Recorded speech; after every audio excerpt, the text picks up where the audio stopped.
सभी मित्रों को जय जय सिया राम।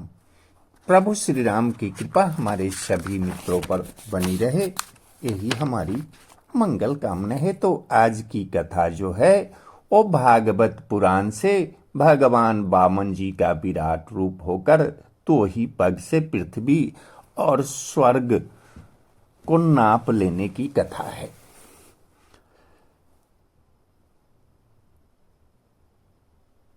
श्री सुखदेव जी कहते हैं कि राजन, जब कुलगुरु शुक्राचार्य ने इस प्रकार कहा तब आदर्श गृहस्थ राजा बलि ने एक क्षण चुप रहकर बड़ी विनय और सावधानी से शुक्राचार्य के प्रति यो कहा।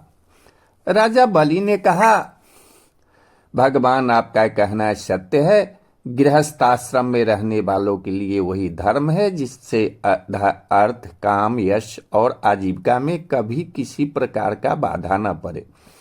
परंतु गुरुदेव, मैं प्रहलाद जी का पौत्र हूँ और एक बार देने की प्रतिज्ञा कर चुका हूँ। अतः अब मैं धन के लोभ से ठग की भांति इस ब्राह्मण से कैसे कहूँ कि मैं तुम्हें नहीं दूंगा। इस पृथ्वी ने कहा है कि असत्य से बढ़कर कोई अधर्म नहीं है। मैं सब कुछ सहने में समर्थ हूं, परंतु झूठे मनुष्य का भार मुझसे नहीं सहा जाता। मैं नरक से, दरिद्रता से, दुख के समुद्र से, अपने राज्य के नाश से और मृत्यु से भी उतना नहीं डरता जितना ब्राह्मण से प्रतिज्ञा करके उसे धोखा देने से डरता हूं। इस संसार में मर जाने के बाद धन आदि जो वस्तुएं साथ छोड़ देती है, यदि उनके द्वारा दान आदि से ब्राह्मणों को भी संतुष्ट न किया जा सके तो उनके त्याग का लाभ ही क्या रहा।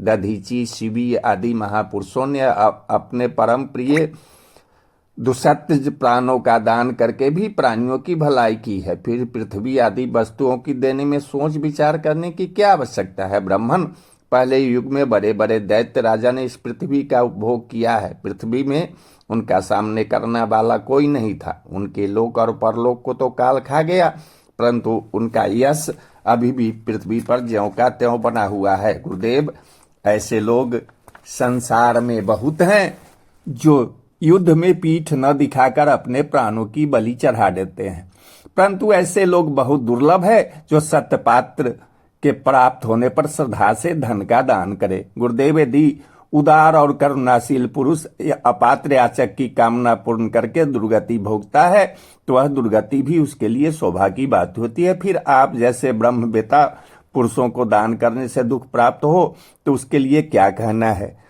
इसलिए मैं इस ब्रह्मचारी की अभिलाषा अवश्य पूर्ण करूंगा। महर्षि, वेद विधि के जानने वाले आप लोग बड़े आदर से यज्ञ याग आदि द्वारा जिनकी आराधना करते हैं, वे वरदानी विष्णु ही इस रूप में अथवा कोई दूसरा हो, मैं इनकी इच्छा के अनुसार उन्हें पृथ्वी का दान करूंगा।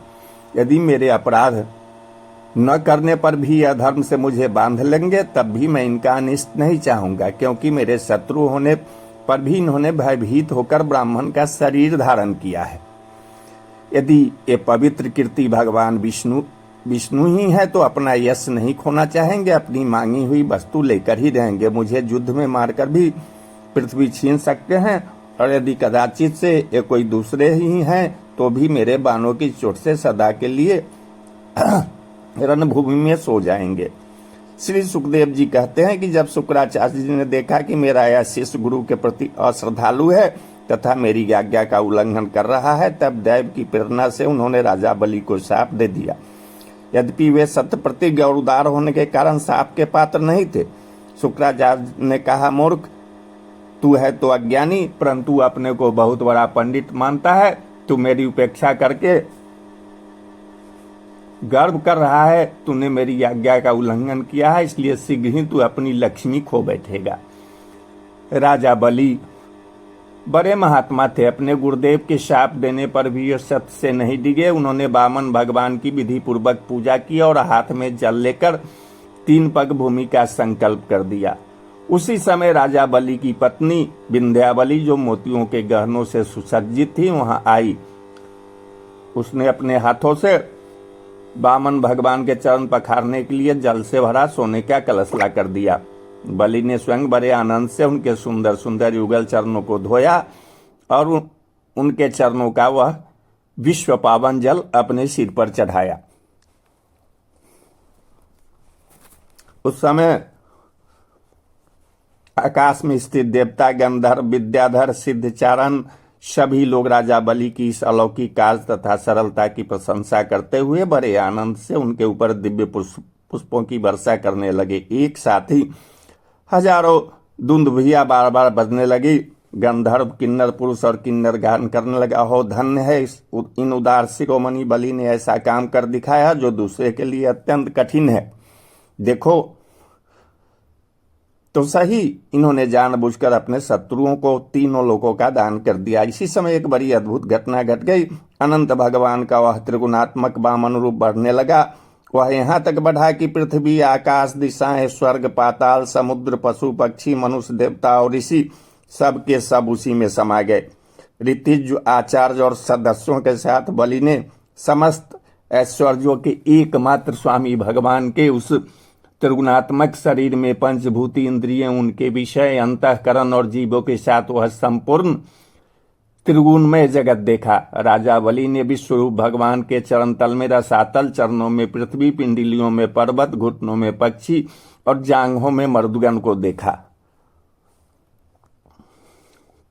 इसी प्रकार भगवान के वस्त्रों में संध्या, गुहस्थानों में प्रजापतिगण, जघन स्थल में अपने सहित समस्त असुरगण, नाभि में आकाश, कोख में सातों समुद्र और वक्ष स्थल में नक्षत्र समुद्र देखे।